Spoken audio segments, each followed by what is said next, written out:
I, I had my mic muted, and I had all the mics muted here. Okay, Uh-huh. so welcome back to another Monday night live. I think I'm still peaking too high. I need to majorly lower my mic. There we go.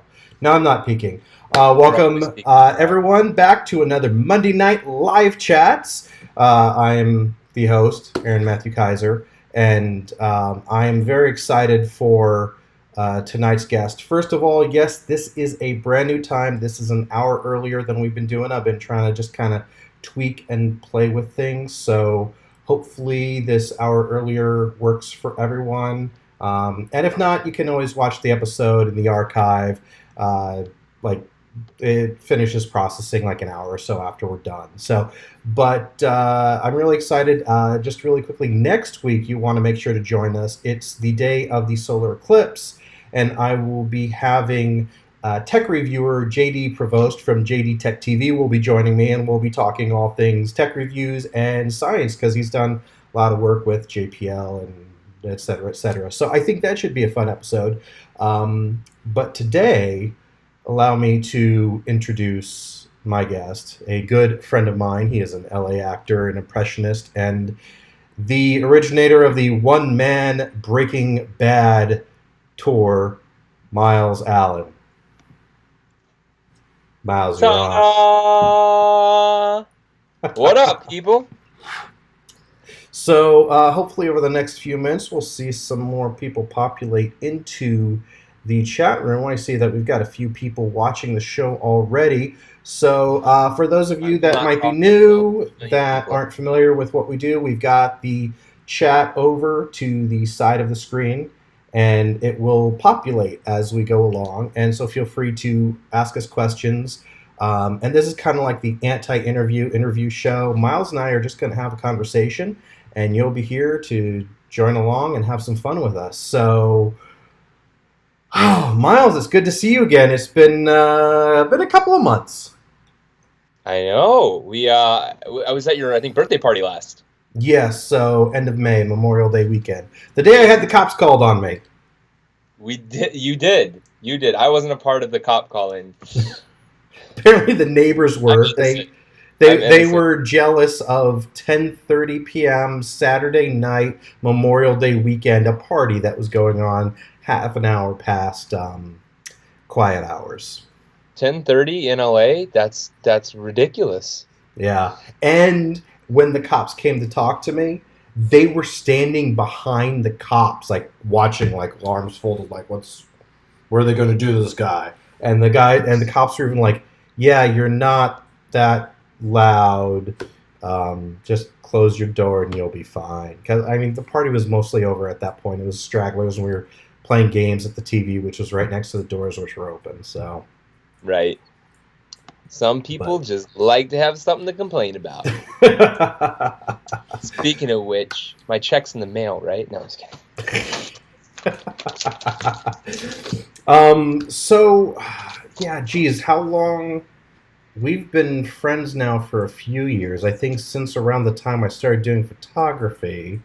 So it's I think that's probably. how we met at on a party at Devon's, and then Mhm. and then you offered to take my headshots for free, which is pretty cool.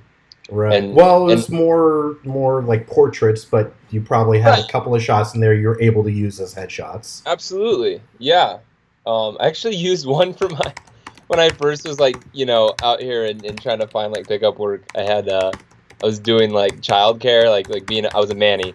I was a bearded manny, and A bearded Manny. I don't know why anyone would let this around their kids, but they did, and I used one of your photos for that. Was it the one where you're sitting or like Yeah, on it's like the sitting bench? by the fountain at Park La Brea. Was that one? Okay, that was one of those. Okay, I one of my favorites was the one, and if you guys are watching, I've got all these photos of Miles or a few of them up on my Flickr.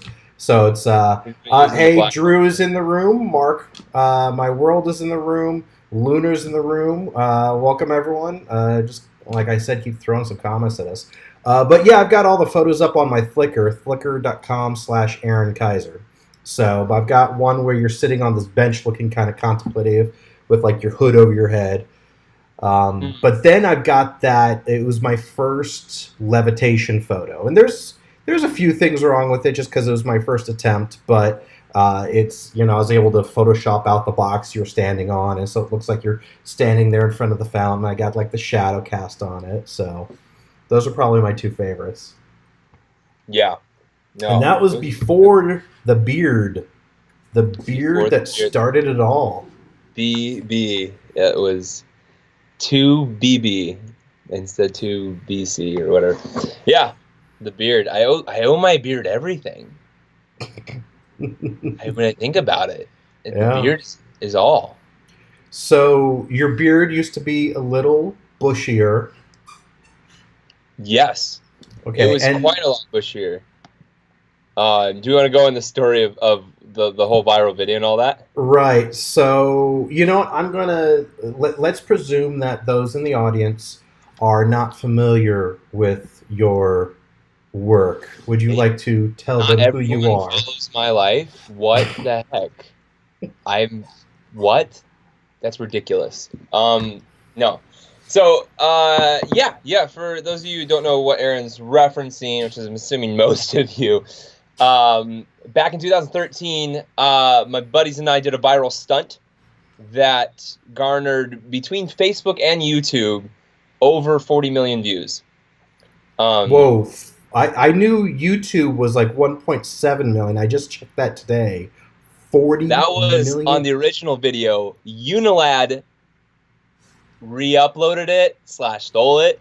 That has 6 million on it now. And then and then there's all the various ways it was like reshared on Facebook, and it was just blowing up all over Facebook and whatnot. So yeah, when all is said and done, I calculated it was like around a little over 40 million. That's a little bit more viral than I anticipated. I'm thinking, hey, everyone, this guy's got a million, 1.7 million video. 40 million!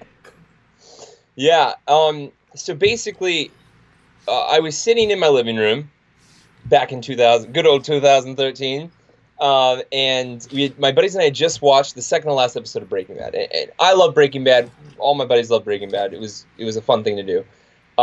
And basically, after the episode aired, I was doing the impressions of the characters, as I often do. I've always done impressions. It's always been something I've had fun with, and it's kind of been my thing. And my buddies were cracking up as I was doing the different impressions of the characters, and eventually my buddy Brian Webb, he's laughing, and all of a sudden he just looks at me. He's like, "Miles, those impressions are so good, and you just look so homeless right now." It's like, what if we dress you up as a homeless guy and have you pretend to do Breaking Bad impressions for food or something? And I was like, well, that sounds stupid. Let's do it. So the next day we went out and shot like 3 takes of it, used the second take, uploaded it, and I was like, well, this is like, I definitely I did not think anything was going to come of it. Well, and wasn't this shortly after the homeless guy with the golden voice? I'm forgetting his name. That entire thing happened? I don't know. I think it was at least a couple of years after that. Okay. But like it's within 2 years of like that happening and the discovery. But that was actually what my buddy Brian was referencing when he was thinking of the viral stunt. He's like, yeah, like this guy's got so many million hits, and now he's doing like voiceover or whatnot, all that stuff. And he's like, what if we just try to do the same thing? And I'm like, dude, it's not going to work the same way. Like, it's not going to work that way. And it did. The next day I was getting calls from the Huffington Post and the Daily Beast, and it was crazy. They were like, are you the homeless man? And I was like, you got me. And so then I thought that was pretty cool. Kind of like your 15 minutes of fame. Then a month later, I get this email, which I'm pretty certain is a fake email, that says, it starts off like, "Good day, Miles. I'm a writer comedian from Australia. producer too want to fly you out and have you do a one-man Breaking Bad show. We'll write it and together, and then we'll pay you and we'll fly you out. How's that sound?" And I was like, "Yeah, and you're the Nigerian prince that's gonna wire me money, right?" Type of thing, or even something more insidious. Like my father's voice in the back of my head was like, "If it sounds too good to be true, it probably is," type of thing. But in this specific case, it wasn't.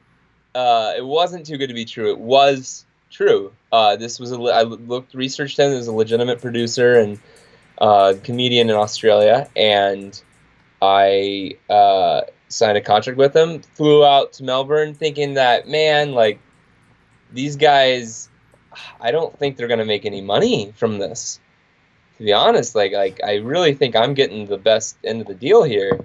And they paid me well, but like, and when all is said and done, we sold out the entire run at Melbourne, and that was like Now, about how many shows? Oh, you're just about to say that. About 22 shows. And how big of a theater? It was like 150. Okay, that's a good size. Yeah, and then we got picked up. Because it did so well, we got picked up even though it was late in the registration to go to the Edinburgh Fringe Festival. And if you're like me at that time and had no idea what the Ed Fringe was, it is the world's largest performing arts festival, and it takes place in Edinburgh, Scotland, capital of Scotland, where over 40,000 shows are performed in 1 month. In this little town of, not town, it's a city, but like, compared to like other, it's pretty relatively small. So everything becomes a venue, and you wonder how you're going to stand out. Well, we had a sold out run all the way through that, and then we got picked up by the show got bought then by producers who were there to scout shows, and we then got picked up to do a world tour. So 185 shows in 10 countries later. I have done my fair share of Breaking Bad impressions. What city was your favorite? Oh, honestly, it's my first love. The first place I went, it's Melbourne. Melbourne. Melbourne's been rated the #1 most livable city in the world, like so many, like for a decade now. It's so nice. If you haven't been, I recommend. London is my second favorite city, but yeah, Melbourne is definitely my first. I can't wait. I got to hug a kangaroo there, which was awesome. Did he try to box you? No. Did you try to box him? They have like deer petting places like in the States. It was very similar to that, kind of like a kangaroo sanctuary. You could like hang out and feed them and whatnot. They also taste really good. Side note. I actually had kangaroo when I was in Australia back in like 97, 98. It's just good, a little right? bit. Yeah, it was a little gamey. Just a little gamey, huh? Yeah. A little gamey, mate. Yeah, that wasn't me trying to do an accent. That was just me having a frog in my throat. There's a reason I've got my water cup right here. This is very riveting. So how did all of that kind of wrap up? When did you know, like, okay, the tour is like, this is no more? When they stopped booking me on shows, I just realized my last show, believe it or not, was in India. And that I did 3 shows in the major cities, Bangalore, New Delhi, and Mumbai. And yeah, after that, I just never got booked again which I actually was super fine with, because I mean, when you perform a show like 185 times and you're traveling mostly alone across so many different countries, it is rough. It is very rough. So I was very grateful for the opportunity, but just knowing myself, knowing how communal I am, being a Christian and being away from my church community was super hard. It was taxing. It was just overall very, very taxing. And I don't like what sort of places it took me mentally, I guess. while I was doing it. I can understand that completely. Yeah. Yeah, I had the performing aspect was fun. Loved it. Had a blast on stage every night. But the travel, like the actual like business side of it and touring, that was exhausting, to say the least. Now, of course, I'm upset because I think you only had 1 or 2 shows here in LA, and I missed them. So I haven't even seen your one-man Breaking Bad. You missed out. You missed out, Aaron. What's your favorite impression from the show, or what's your favorite Breaking Bad character to do an impression of? You know, I really like doing Mike Ehrmantraut because he's always just looking like he's ready to punch someone. Oh yeah, Walter, we're boned. And then obviously Jesse's always a favorite. Yeah, Mr. White. Yes, science. Magnets. You know, I've got a friend that I was kind of channeling Jesse a little bit. We're going. This gal and I were going to an Oscar party, and we had to make an Oscar themed dish to bring.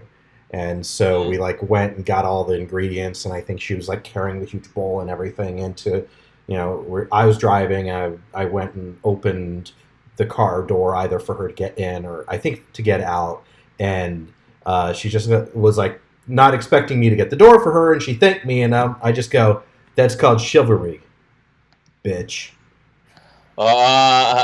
Did she know Breaking Bad, or she just thought she did, but even if not, she just completely started laughing. And so every once in a while, I'll get a text from her that says, "That's called chivalry, bitch." So it's our little thing. Yeah, it's a little thing. So what was I going to ask? There was something right I was going to ask about before we got into that. Well, I guess tell me what it was like kind of to settle back into LA and to kind of get back into normal life, as normal as it can be. Right, as normal as an actor's life is. It was very, very, it was weird. It was kind of what I thought it would be, but it also wasn't in some ways. Here I am off of this tour, and I'm just ready to like film and TV. Like that's what I want to do. I love being on sets. I love working in production. It was weird being in this like theater realm because I never planned to do that. Like I never had any interest in doing live theater, comedy theater even though I love comedy. I just was like, I love, I make my own sketch comedies. I just love the aspect. I went to school for filmmaking too. I love filmmaking. So I was just like, great. Like, I just want to get book it and get on some sets and like get a good agent and yada, yada. You think, okay, you got this like cool tour behind your belt. And it's just, it is so tough to even like it, because they're just kind of like, it's so tough to get the attention of anyone. And it's really, really weird when you know that like you have a lot of abilities to bring, and you feel like you've proven yourself, but then but you haven't proven yourself this week, right? Exactly. So and it's just the nature of the beast. It's the nature of it, and I still love this industry and want that's kind of how I feel as like a filmmaker too, because I mean, I've got my successes in the past with the Doritos Crush the Super Bowl competition, but now that's like, let's see, that was 2009, so that was 8 years ago, over 8 years ago. That we actually shot that almost like we shot it October of 2008, so it's 9 years ago since we shot, 8.5 since the actual Super Bowl, and it's literally like, well, what have you done lately? And that little thing, while it was kind of cool at the moment, it didn't really propel me to the next level that I was expecting, and neither did any of the other competitions I've done. And now it's and I feel like every day I'm like, I feel like I'm starting over. Right. It's so expectations are the worst. I'm trying to learn how to not have any, like, but it's so hard because it's just kind of human nature to hope for something, and I don't think it's bad to hope, but it's just kind of like, yeah, we're in the most competitive industry in the world, I believe, and that means that we are going to constantly have to be proving ourselves. And so what I did, international tour, sold out 1,000+ seater venues.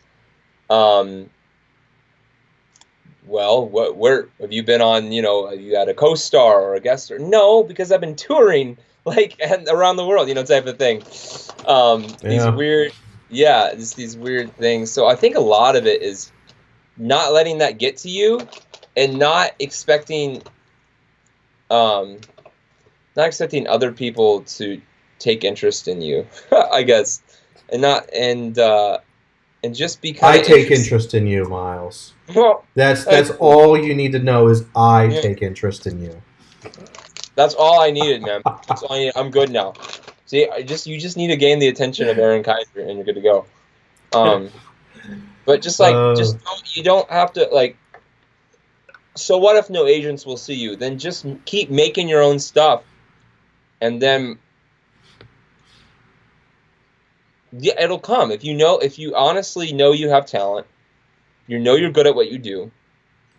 And this is I'm sort of just like motivating myself right now, like as I'm doing this.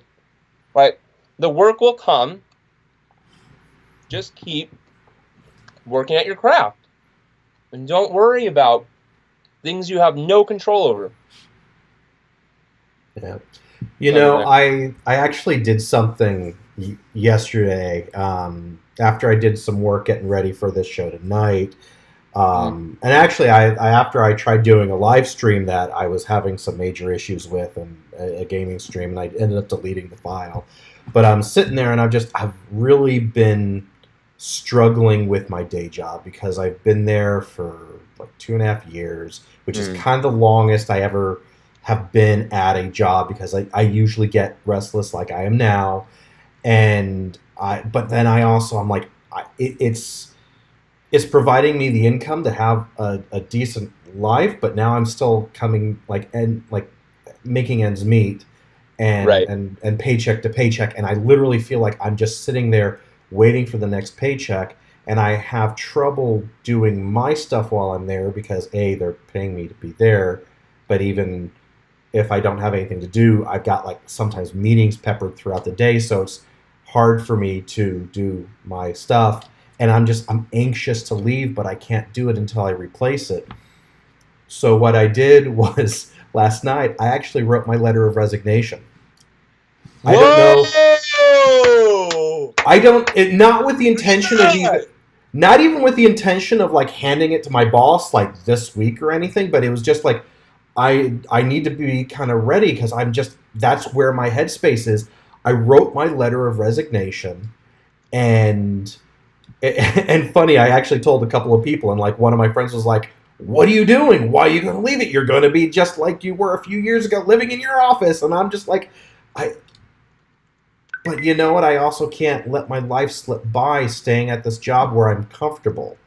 And today, I don't know if it'll lead anywhere, but today I actually got a lead from someone for possibly a video contract I might be able to, I will be able to bid for. And if I get it, it would be like one video that might lead to more for this brand. I'm not going to say too much about it right now, but it was kind of interesting how, like, I literally wrote my letter of resignation last night, and today possibly a piece of the puzzle came in. Yes. And honestly, that's when I, like, just being candid, like that's when we taking those leaps of faith and trusting God, because I know you're a Christian as well, and like just being able to talk about this is just like when you trust that He's not going to just let you fall through the cracks, and that if you're working hard, and you're not being lazy or anything like that, that's obviously sinful and not good, then He's got you. Like, you don't have to fear.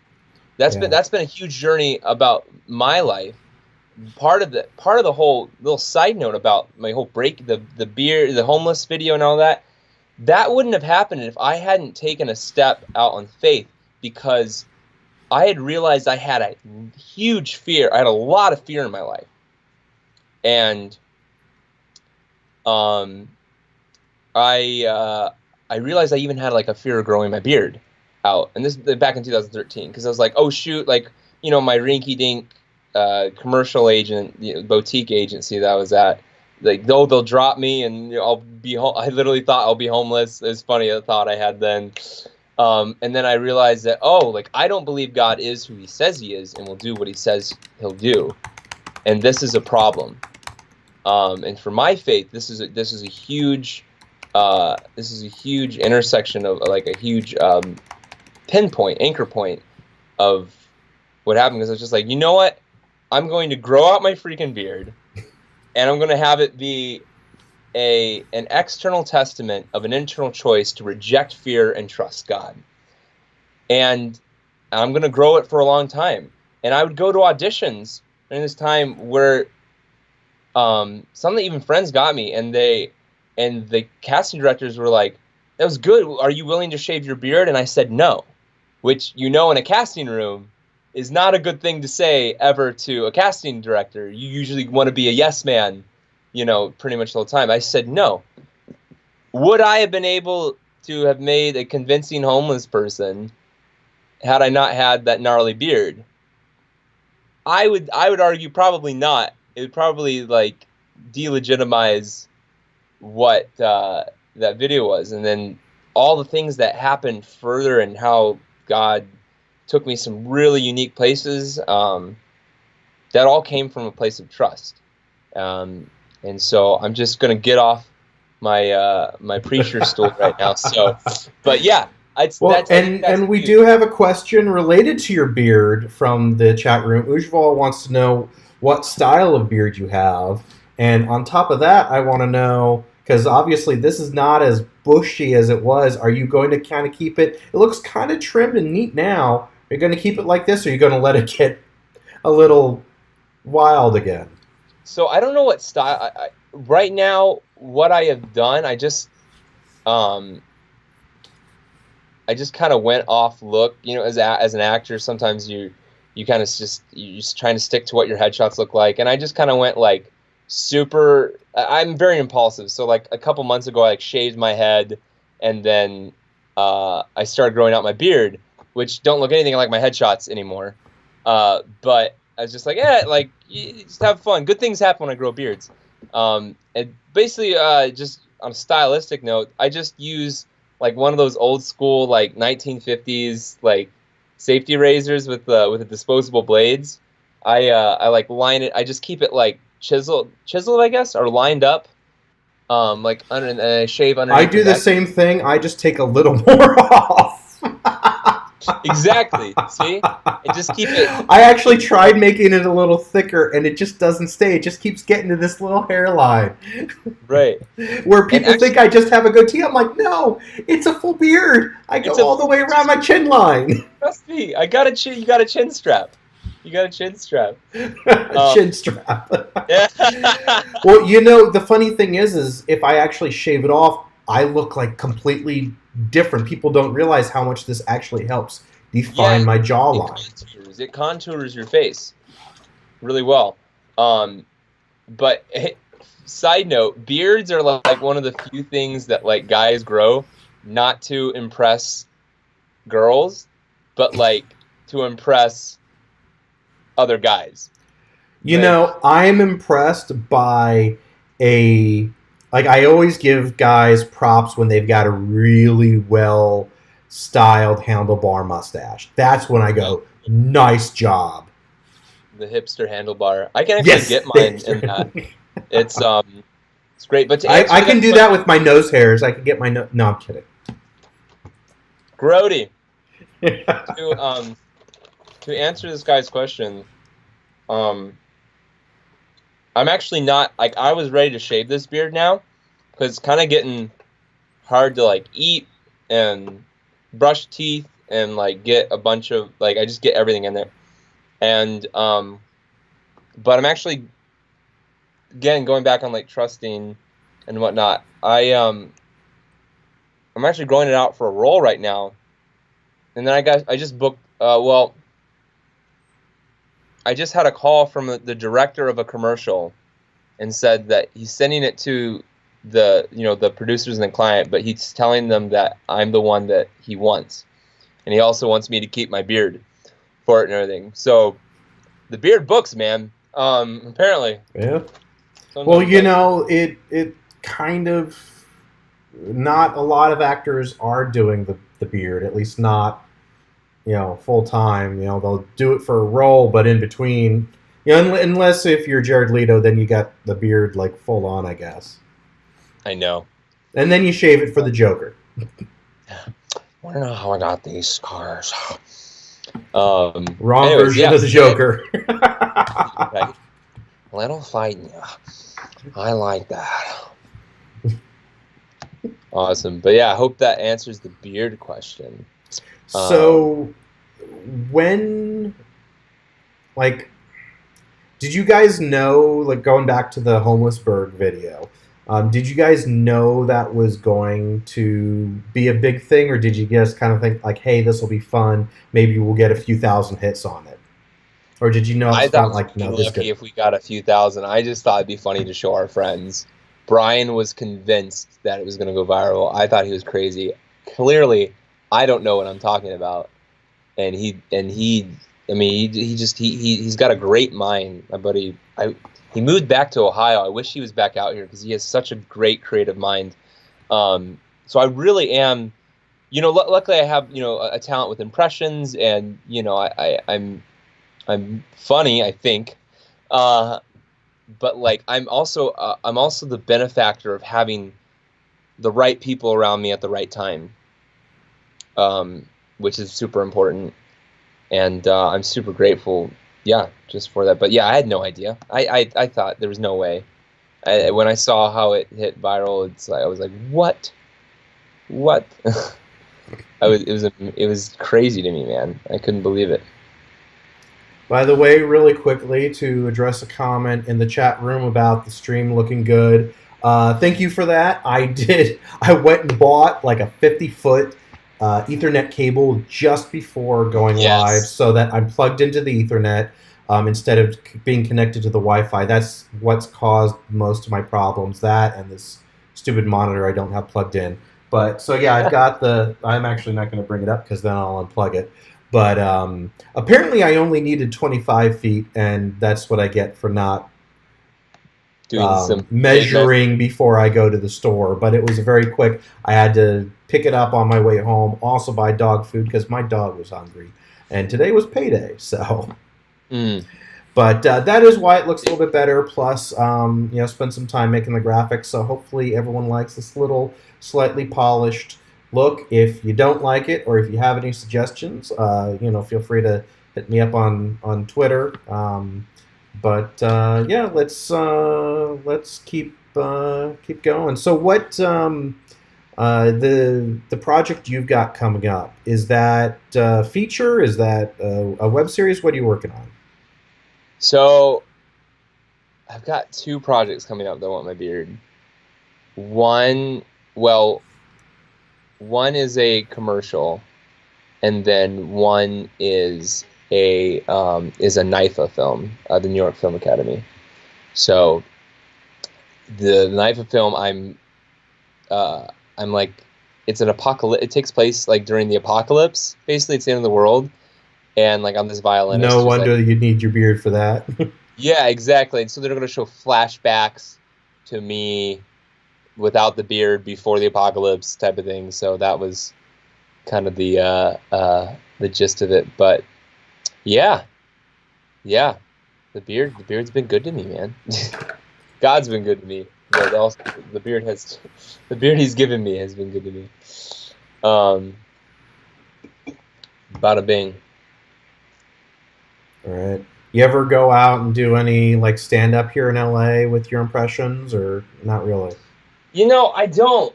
And there's like a whole circuit of like comedian. I've done some stand up like I did a few shows before I started doing the Melbourne show, just to kind of get me used to kind of like stand-up crowds. But I don't love it. I think it's fine. I think it's fun, but like I would much prefer I'd much prefer just making having people see stuff online, because I just feel like there's such a broader audience for that. And I'm I have so much respect for comedians. I wouldn't want to do that as a life. But to me, sketch and film sets and TV like that is so much more fun for me. As much as like, I think some people think I'm like a one-man show sometimes, which is perfectly understandable since I did a one-man show. I'm so communal with my art. Like I love collaborating. I love being with other people and making up a whole. So All right. that's why I don't do stand-up. That's why you don't do stand-up. So what kind of things do you do to stay grounded? You know, we talked a little bit about faith earlier.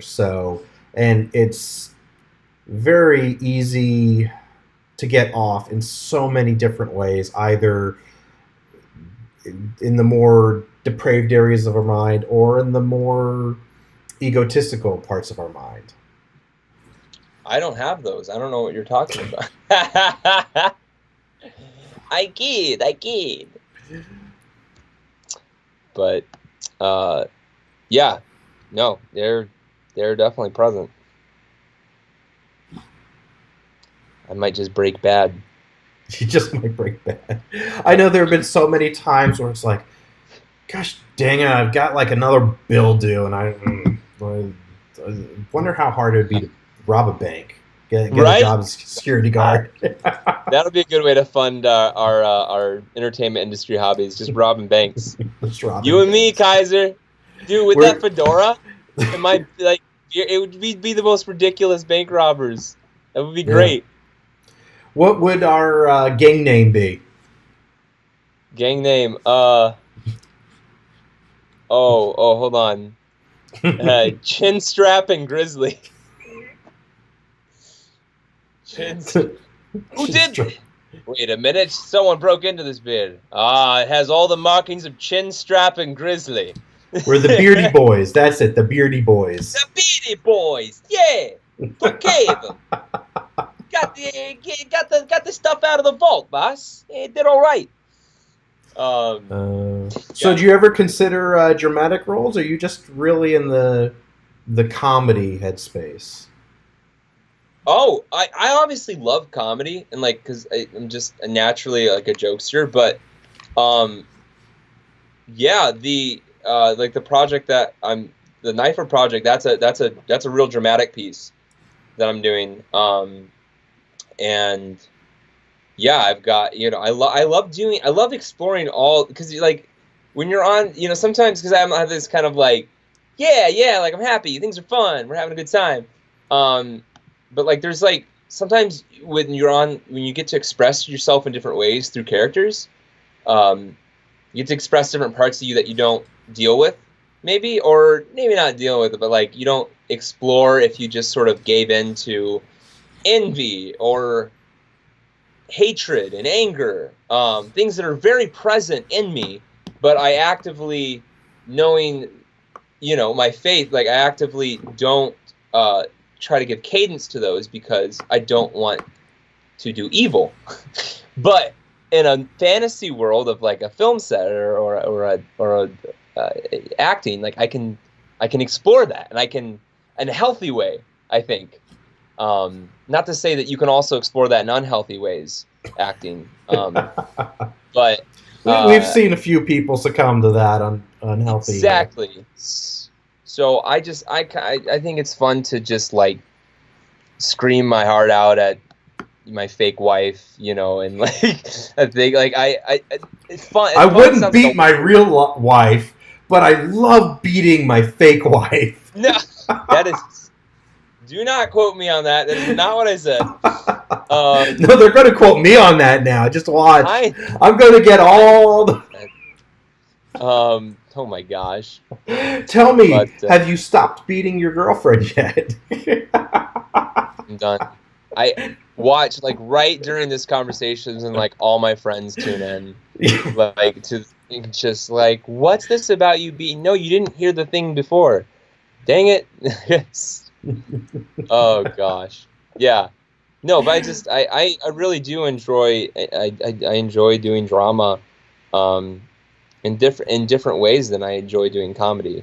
So I enjoy it. I love it all. But naturally I'd much prefer to make sketch comedy than like film a dramatic scene, because I just feel like there's such a like comedy has such a larger audience online than any other genre. Yeah. Yeah, I know for a while people didn't think anything would survive online unless it was comedy. That's all it was. No dark stories, I mean, some stuff, there are exceptions to the rule, but by and by, it's comedy is king. Yeah. Most of the sites or entertainment in a way, some way to entertain, to have the masses escape their very bleak reality. Yeah. Well, that's what entertainment generally is. That's why films tend to do better in depressions and recessions, is because people are needing that escape from their hard life. Exactly. So is there, we've talked about what types of roles you've done and you enjoy. Is there a type of role you haven't done yet that you would love to have an opportunity to do? A type of role I haven't done yet. That's weird when you've done like a show where you impersonate like 60 different characters. What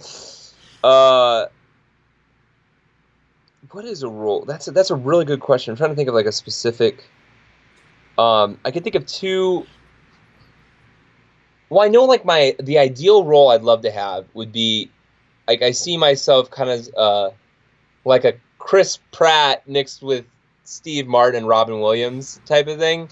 So like to have like a role like Chris Pratt's character on Parks and Rec would be like the most, like, that would be kind of, I don't know, I hate using the word the dream, but that would be the ideal job I would really enjoy doing. But as far as dramatic, I always thought like a really unique historical figure would be fun to play, like an Abraham Lincoln or a William Wilberforce. Okay. Or someone that had a prolific impact on history. I feel like that would be a lot of fun to play. Again, I use that word fun, but I think it would be very interesting and intrinsically beneficial. It'd be fun. I want to play this really dramatic role. It would be fun. It'd be fun to play Hitler. I mean, come on. No, I'm just... You need to shave most of your beard off for that. Right. Just keep it to here. Exactly. And again, this is the point where all your friends come and join the live stream. Right, exactly. Yeah, right on the Hitler one. Oh, gosh. Dude. That was a great question. I've never been asked that. Never been asked that. Yeah, you got some good questions there, Kaiser.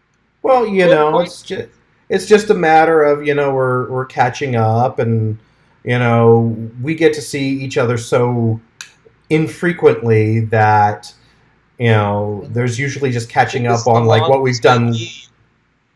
What? Sorry, this might be the longest convo we've ever had. No, yeah. I don't think that's true, but it's one of the longest ones we've had in a while. Well, and usually when we are talking, it's more like what's going on right now, recently, and not as much of this really kind of digging deep. And so this is like, you're my internet date tonight.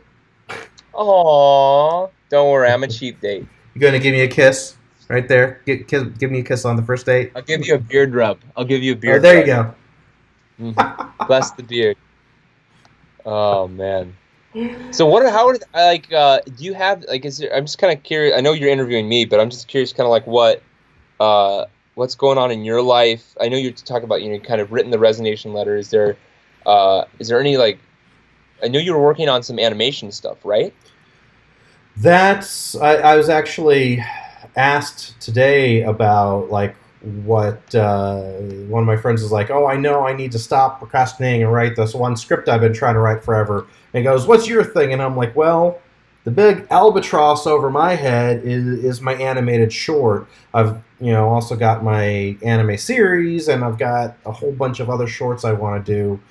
But like, if someone said you get to pick one project, what are you gonna do? I'm like, let's do my short, Yeah. and go from there, because it's ready to go. It just needs money, and that's the problem, because it's going to cost me $100,000 to produce, and because animation's expensive, Yeah. and so that's But I've got the art, the character designs are done. I should say, not all the art, just the character designs. I've got the voice actors cast. I've talked to people about. I've got my composer on board, and really, it's just a matter of getting the animation studio connected and paying them, and that's where it's going to cost a lot of money to actually get it done. And so that's yeah, it's a struggle, because I really want to get done, and it's supposed to be a stepping stone for my other projects, and supposed to honestly, hopefully, be a Oscar festival circuit piece. But yeah, so that's kind of like the big thing. I'm not sure what my next steps with that are right now, because there's crowdfunding, but I honestly don't think I can raise that amount of money right now through my networks. Yeah.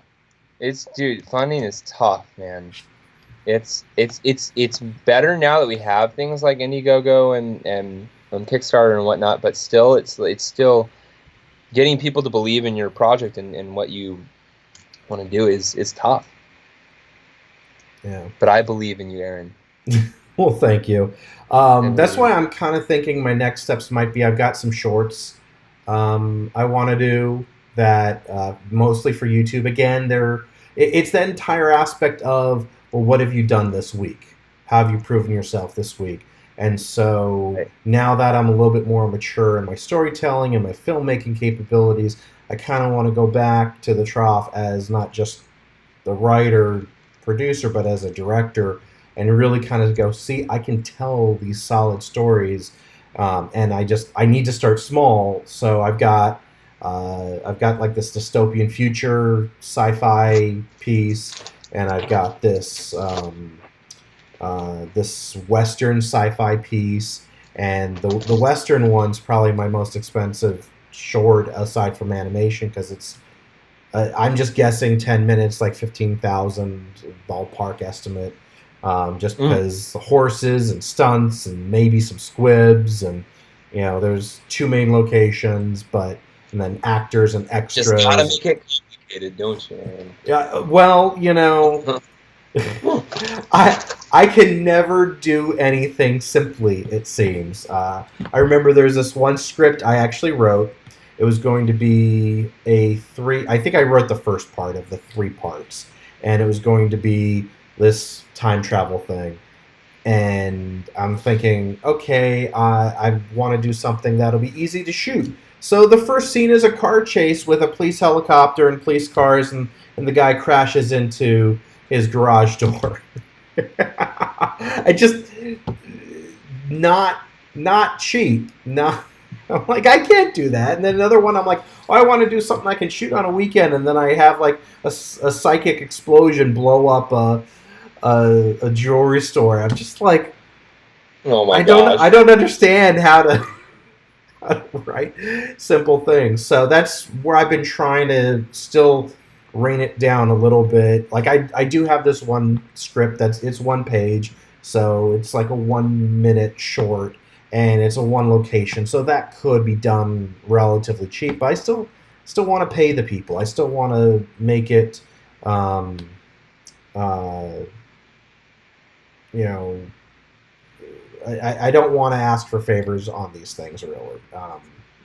But I just need to start getting out there and doing some of these projects and getting some of the things out. I mean, aside But from that, it's all about, I guess, getting people to collaborate with you, especially when you're doing stuff really low budget and it's coming out of your pocket. Like, I hope you don't hesitate to ask for my voice if you ever need it. Like dude, this whole thing is about, if we make this industry self-centered, then it'll be continued to be self-centered. But like if we come around each other and like help each other towards our goals, then it's going to be so much more enjoyable and less. Anyway, so sorry, but yeah, dude, I hope like that I'm always willing to help. Like if you need. Well, I appreciate that. Yeah. And I may have to take you up on that. Yeah. I only charge $5,000 a word, and no, man. But like that's the thing. It's like when you have friends, like I have a kind of an issue with like I don't want to ask people I don't know to work for free on my project, but like if I'm working with friends that we trust each other and we help each other out, and it's like this mutual. Like we're not looking for money, anything. Like we'll make sure to have snacks on set, and that people don't go hungry. But like, we're just creating, and we're not looking for anything from each other. And like that's the idea behind. That's why we do what we do. Yeah. Because we love the collaborative process. Yeah. So aside from these shorts I want to do, and it's. Like some of them, I just need to sit down and finish writing scripts. But I've got this show I started doing that I've really been enjoying it, and I'd like to hopefully see it grow some more. And also just consistently, I'm like, okay, every Monday night I'm going live. I've got to clear my schedule, not plan anything for Monday nights because that's my live chats night. And then I've got my vlog, and I need to do a little bit better job on catching up on that, but. So yeah, it's just kind of my YouTube channel, my shorts that I want to get done, my animated stuff I want to get done, and taking over the world. No, there you go. There you go. Hey Brian, what are we going to do today? Don't make me hurt you, Pinky. Don't do it again, Brian. All right, I see a comment from Newman. Welcome to the room. Newman? Says, for what it's worth, I learned how to encode AVCHD files through Adobe Media Encoder. Hooray! Awesome. Wait, is this like an ad that someone's like trolling the comment for like no, Media Encoder? It's a friend of mine that I always go to, that I've gone to Comic-Con with a lot in the past. So we always... Okay. This is a real person. This is a real person, it's Newman. I love it. Sorry, Newman. I meant no offense. But you just see those on YouTube comments, though. People would just be like, "Oh, I saved so much money on my car insurance by switching to Janko or something." Janko. I actually, I get comments every once in a while from someone saying, "Oh, do you need music for your videos?" And I'm like, "No, thanks. I already got a subscription, Epidemic Sound." Boom. Yeah, so I already pay them. They can give me some good music, and I don't have to worry about demonetization. True that, brother. Newman says he refuses to be reduced to an ad. Good, Newman. Rise above the expectations. I like that. You're gonna make it, kid. All right, so we're coming up on an hour here, and I usually run this around 60 to 90 minutes. So, and it kind of feels like we're wrapping up here. Is there anything else that you kind of wanted to touch upon? Maybe some advice for other people wanting to follow in your footsteps? Don't do it. No, just see mine as a cautionary tale. Not a no. So you never know what's gonna stick. You never know what's gonna resonate. You never know what. Stop making things with expectations other than to impress yourself. Okay. Because, or not even impress yourself sounds really narcissistic. So I'm gonna reword that.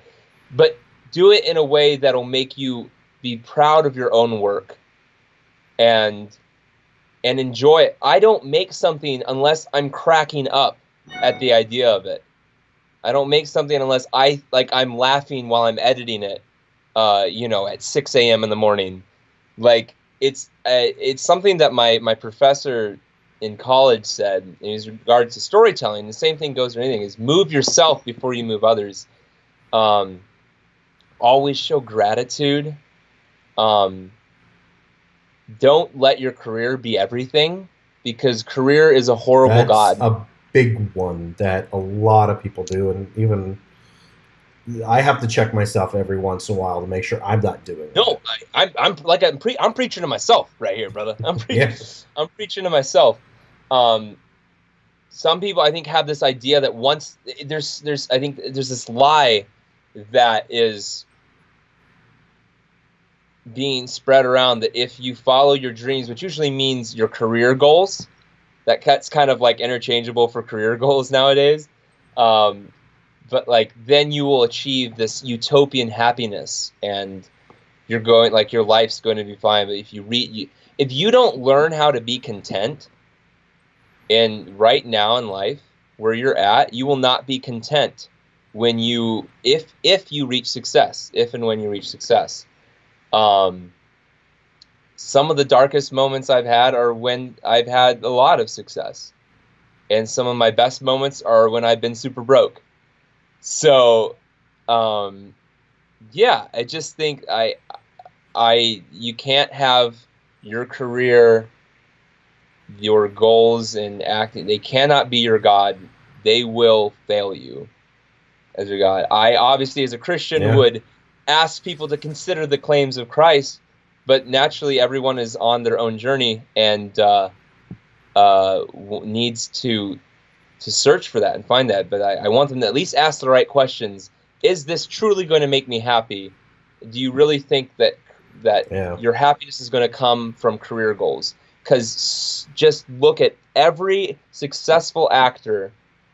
Jim Carrey, who everyone talks about the story, how he was broke, he was a struggling actor, and he wrote himself a check for $1 million, and then he got booked on Ace Ventura, and then he got to cash that $1 million check, and just what this great story. But they always take a look at that, and they forget to mention. Let's look at Jim Carrey and what he looks at his life in hindsight. And then he's quoted as saying, in the past 5 years, he said, I wish everyone could experience fame and success so they could see that it will not bring you happiness. And so, as much as I think it's awesome, we get to live in this first world country and get to pursue these really lofty, fun, career goals. If that is your most important thing in life, you are going to be miserable. Yeah.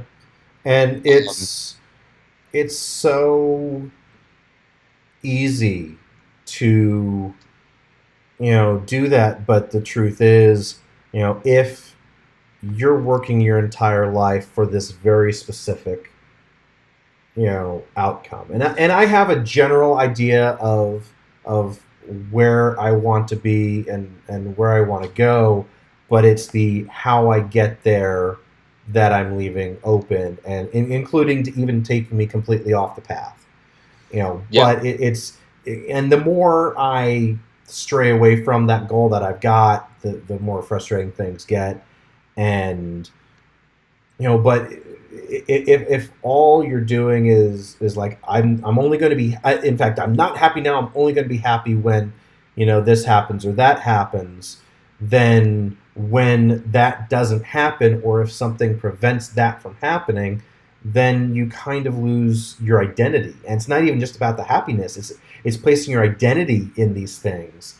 And that's where we see it so many times. Even it's like, well, what do you do? Well, I'm an actor, I'm a comedian, I'm a writer, I'm a director. And we wrap our identities so much in what we do that if something were to take that away, or we get our dream job and then we lose that dream job because maybe we say something stupid on Twitter.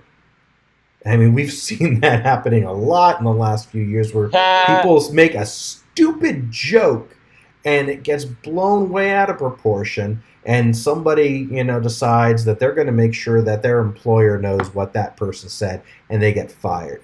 Something like that can happen, and you lose your identity. It's like, well, now I don't know who I am because I don't have this thing anymore. And you can still strive for these things, still yearn for these things, but don't make it who you are. Now it's time for me to get off my soapbox. Yeah, no, we're vibing here, man. We're gonna preach. We're gonna preach to the masses. That's how we're rolling. But yeah, absolutely, good to have goals. But again, if you make them your God, those things all will disappoint. They will disappoint. One of my favorite artists, who is blowing up right now, artist by the name of John Bellion, a music artist. I was just watching a documentary of him, and this guy is probably one of the most talented musicians I've ever listened to. And he's like, it's great. I'm blowing up, and I'm getting these I'm getting these record deals, and I'm being known by the masses. But ultimately, he's just like, but like in the end of the day, the music is not my God. He's like, the music is not my God. It could come and go in a year. How quickly people can. One-hit wonders. Yeah, fame is fleeting. A one-man show that tours around the world is fleeting, and then just stops. Yeah, it just stops, and it's fleeting. You don't know, and if you don't know how to be content with where you are, then you will not be content ever. So many celebrities and millionaires are miserable and have killed themselves. So clearly, success and money are not the keys to happiness. Just by looking at the objective evidence, we can conclude that those things are not the key. Yeah, I think that's one of the reasons I've been struggling with how I've been feeling lately with not being content at work. I feel it's a little different. If I'm not careful, I absolutely can stray into the wrong area. But for me, it's just this aspect of I'm in the wrong job, I'm in the wrong career. Plus, I also think because I used to be a contractor at this job, and now I'm a full-time employee, and I kind of knew I shouldn't have taken the full-time job. And now I've gotten trapped by it, and that's why I'm not content, is because I feel trapped by the paycheck, and I'm watching time pass by as I'm not having time or the energy to do things, and so I'm not content, and everyone looks at me like, but you got, that's paying for your really nice apartment. I'm like, and if I'm not impacting people, if I'm not doing... I did not come to Los Angeles to be a web developer. I came to Los Angeles to tell stories that impact people and make them go, wow, that story stayed with me.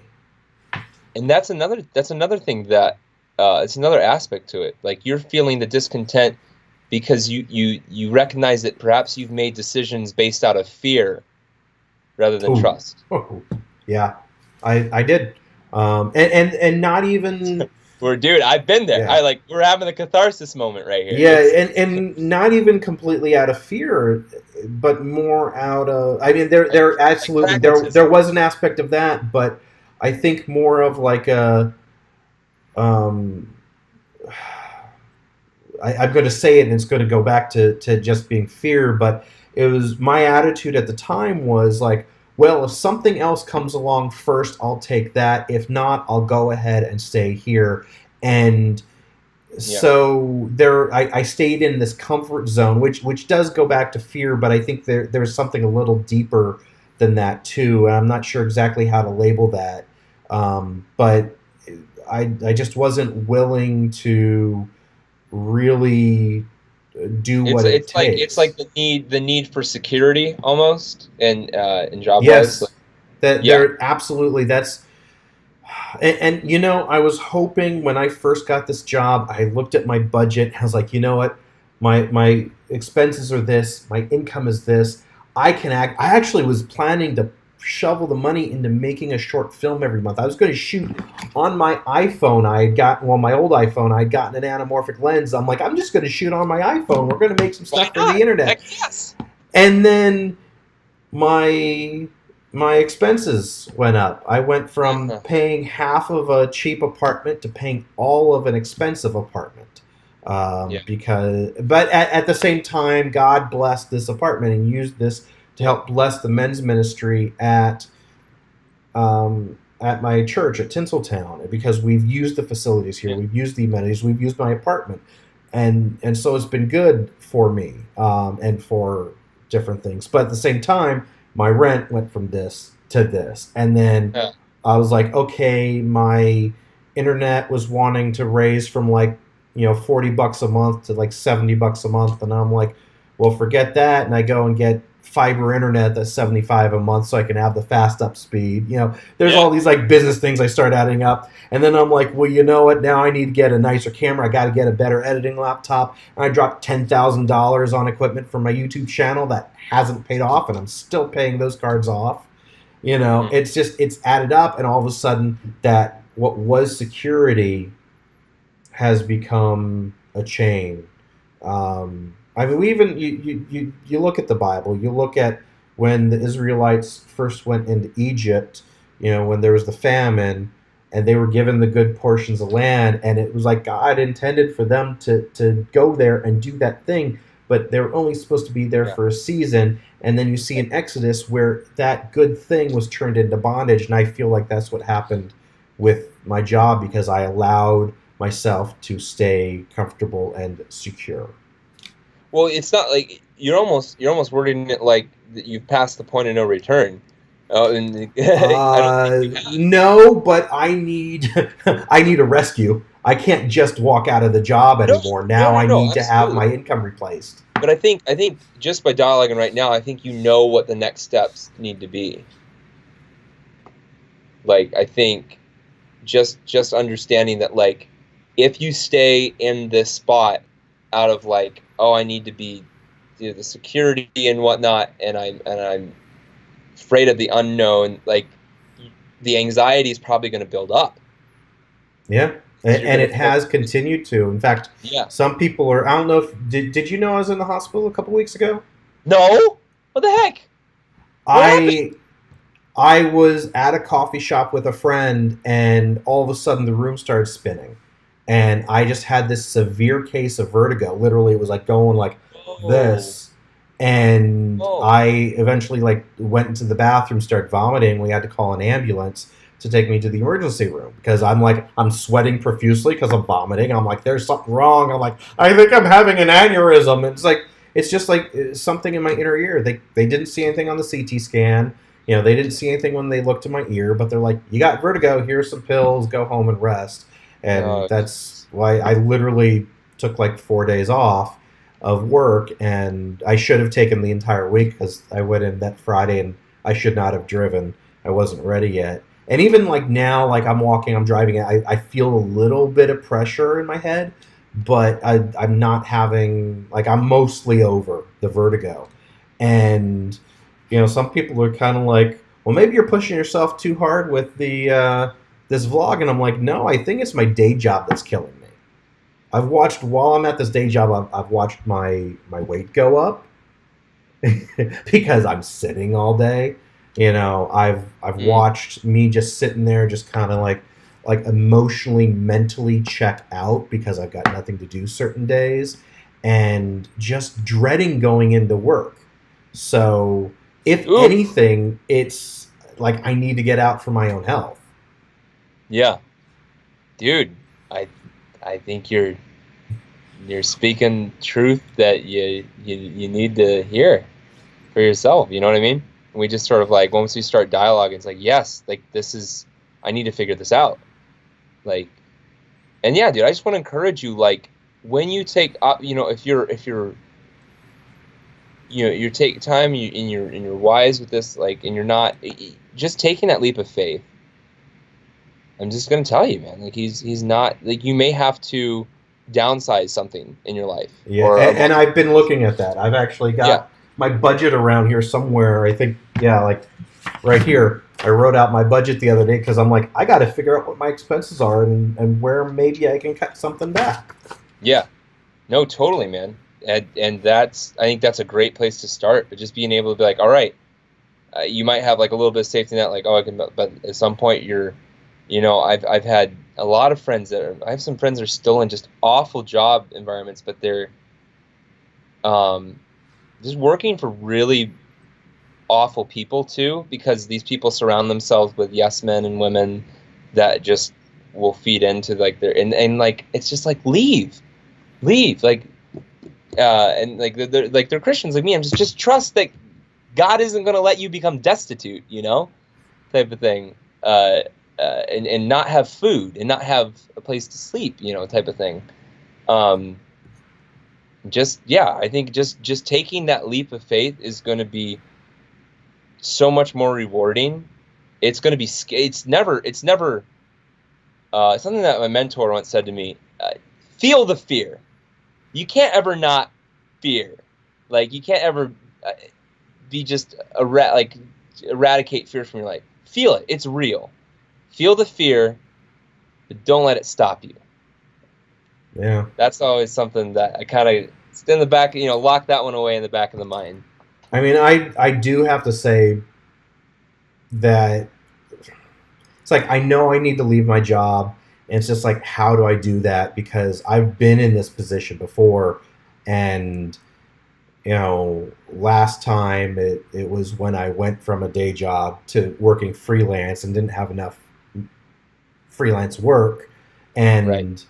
But I also, if I make this cut, I don't want to have the safety net of web development at all. I want that gone. You want that gone? I want to be just doing video, just doing filmmaking, just doing entertainment, telling stories, because but in the meantime, we can take like part-time work too, and like stuff that'll allow us to like make sure we have stuff, rent paid, food to eat, but things that'll also just allow us to have, like, there are jobs that, I'm working 4 different jobs right now while pursuing acting, and it's crazy, and it's nuts, and it's not as, there's some of me that's envious of people that have that stable job, but I'm also like, I get to pursue acting and get to book, get to do acting. I get paid to act, and that's awesome. Like, I didn't sign up for an easy life. Otherwise I'd be back in the Midwest, probably with a family already. I do want a family in the future, but like, and just doing a 9-to-5. And for some people that is content. Like, they are content with that. I know I wouldn't be. And I think that's where I kind of got into this comfort zone, because I'm like, I knew it was okay for a season, and now I'm like, I already have to figure out what I'm going to do Monday, because I'm not going to go in until after the solar eclipse, and I'm just going to be like, I don't care, but I got to figure out how that's going to work with my job, because I still have to be there. So, but I gotta shoot something. Yeah, man, dude, shoot it. Just do it. If it's on the iPhone, if it just sounds crappy, it's okay. Just creating is so intrinsically. You and I are creators, man. Like, we love creating content and art, media. Like, that's just keep doing what you enjoy. And yeah, man, we might have to take part-time gigs and whatnot, things that we don't work, but as long as we're have the mindset right, well, this is what I'm focused on. I think that's a good thing. And again, as long as we don't make it, it's this balancing act. As long as we don't make it our God, but at the same time we don't fall into fear and then not create at all. It's finding that, like, I believe the Bible teaches balance in that. Like, it doesn't call us to a blind optimism or a perpetual pessimism, but realism. Yeah. And then there's also the balance of, are you trusting God to provide, or are you jumping off a cliff and expecting him to catch you? Right. It's always good to pray for wisdom in these matters, and but at the same time, sometimes it is a leap of faith. It is taking a leap, and sometimes we make stupid leaps, and we have to know that, like, God, he's not just going, oh, well, because you're an idiot, I'm not going to help you anymore. Like, we're all idiots, like, when it comes down to it, and he still trusts in his love and his goodness, even in spite of the fact that we aren't smart, like we are very, we don't know the future type of thing. So that doesn't mean to say we shouldn't try to practice wisdom whenever possible, but yeah, like I said, it's a balancing act sometimes, but it's peaceful when you start to kind of get the ebb and flow of it, you know? Yeah. And, you know, I distinctly remember the other day praying on my way into work that I'm like, okay, God, I need you to lead me like you led the Israelites through the desert, you know, with the cloud by day and the pillar of fire by night. I need, Yeah. you know, And you're because not even I've working always it had the out, big so picture. I you're already always ahead can of them. see the big picture, but I Yeah. can never see what's right in front of me, and that's always been my challenge. Yeah. It's interesting too. Like you know, someone will tell me like, "Oh, hey, I'm going to go do this thing. Like, I'm going to go take this trip," and I'm like, you know, you could like do this with a blog, and you could totally do this with the video, and you could monetize like this way. And I come up with like 20 different ways that they basically could take their trip for free, and then I sit down and try and figure it out for myself, and I draw a blank. Right. Dude, I hear you. I hear you, man. So, Dude, this has but been yeah, good. This is yeah. this is really good combo. Yeah, this is, I mean, it's and this is what I love about this little live chat show that I'm doing is yeah, we've got the little thing over to the side there, the chat room, and we welcome comments and we enjoy everyone that's joining us live. But it's this is an anti-interview for me. It's really just I want to have conversations, and it's almost like a cross between a talk show and a podcast, I guess. Yeah.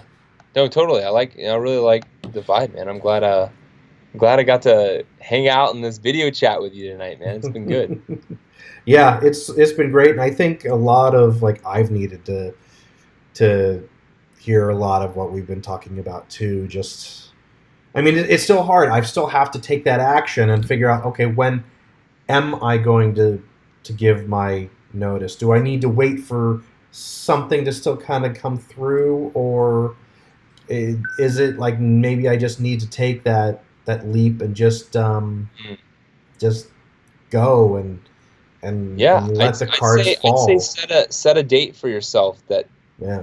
That's why I told him, set a date. This is by this time I'm out of this job, and whatever I can save between now and then, great.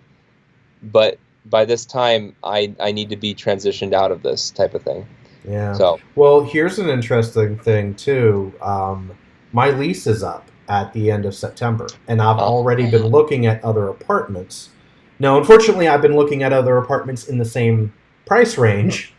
I don't want to give up. You had a really nice apartment. You might not be able to have both the nice apartment and right away pursue what you enjoy. You know what you want to do. You're gonna something's. I don't want to give up my washer and dryer in my unit. I can walk around naked with my clothes being cleaned. I know. You ever need to do a load of laundry at my place, let me know. But dude, no, like, man, is a washer and dryer in your apartment. My goddaughter's in the room. Holla to Brie. Hey, how's it going? But yeah, is a washer and dryer in your apartment going to make you not anxious anymore? Yeah. It's much rather. Yeah, it's good to take this down. Would I rather have this? Would I have a luxury apartment, or would I rather have? Or would I rather be, even though it would be tough, would I rather be getting stuff done in this area, like in this other area? And that's what I have been looking at others in the same price range, in the same neighborhood, just because if I can get my apartment to not raise my rent over $100, then great. They're wanting to raise it up to like $25.15 for my one bedroom, and that's insane. Oh, geez. Yeah, but even like most of the comparable units that actually don't have as many amenities as this place does, it's a couple $100 cheaper. So it's like barely. So it's like I would have to make a major move to somewhere cheaper, and so I'm looking around. I'm trying to figure stuff out, and I actually did kind of figure out or presume that. around this move, I kind of needed to figure things out. Maybe by the time I move, if it's into somewhere cheaper, then maybe that's when I'll leave my job as well. Maybe I don't think I'll be able to wait until the end of the year when I'm supposed to get a performance bonus. I just don't see that happening. I don't see myself lasting until like February. So. Yep. No. I think you know the next steps, man. Yeah. I think you know it. Bree wants to let you know that you have a very nice beard. I know. I'm commenting on. I'm doing. They got like these weird, they got these weird jelly bean emojis or whatnot. Yeah, they do. Yeah, they're not like full circle faces. They look like they look like dots, like the candy dots. The gummies. Yeah, the little candies. Yeah. Oh gosh. All right, cool. Got it, dude. Well, Aaron, it's been so good, man. It has. I'm really glad that we had this opportunity to chat. Thank you for being on my show. For those of you that absolutely, again, thank you for joining us. For those of you that are in the chat room, please don't forget to like this video. Give it that little thumbs up. Feel free to watch if you just tuned in late. Make sure once it finishes processing, you should be able to watch the replay if you want to catch all of what we talked about. If you're not a subscriber, make sure to hit that subscribe button. And hopefully I'll have, I'm still working on my vlogs. Hopefully I'll be getting a new episode out within the next a couple days, hopefully by Wednesday. And I still have that giveaway that I'm going to run for a couple weeks to give away my Comic-Con swag. So again, thumbs up, subscribe if you haven't, and watch the replay. Share with your friends if you think that they will enjoy what Miles and I talked about. For Monday Night Live Chats, I am Aaron Matthew Kaiser, and we will catch you guys next week.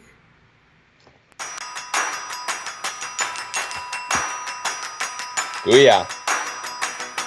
Dude, good seeing you.